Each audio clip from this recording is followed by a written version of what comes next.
ajo ka një logjikë e cila lidhet edhe me faktin që Shqipëria, në sytë e Bashkimit Evropian si një vend i mundshëm antar, nënkupton një vend i cilit i funksionojnë institucionet. Mos harrojmë që në momentin që Shqipëria, edhe gjatë kësaj faze, por në momentin që do të ndarsohet, do të përfitojë fonde të konsiderueshme si një vend i cili duhet të arrijë paktën standardet e nivelit mesatar për disa fusha të caktuar në Bashkimin Evropian. Dhe kjo nënkupton një sasi të madhe fondesh që do të vinë në Shqipëri dhe do të administrohen nga institucionet shqiptare. Kjo nënkupton që të kesh një nivel dhe shkallë shumë të lartë të administrimit fondeve publike, menaxhimit financiar, prokurimit publik, por në qoftë se këto nuk funksionojnë, sepse edhe në vendet anëtare këto shpesh nuk funksionojnë,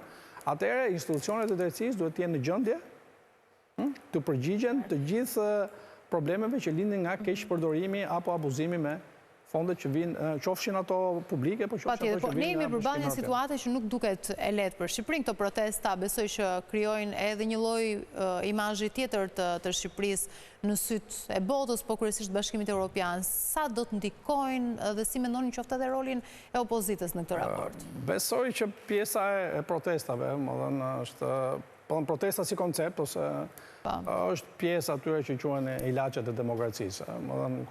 Një demokracia është një trup, po të bëjmë një krahasim nga mjekësia, cili në momentet caktuara shfaq sëmundjet e veta ose ka probleme të caktuara dhe protestat, zgjedhjet, ka shumë element të cilët e bëjnë demokracinë të funksionojë dhe kjo nuk është një gjë e re për Shqipërinë,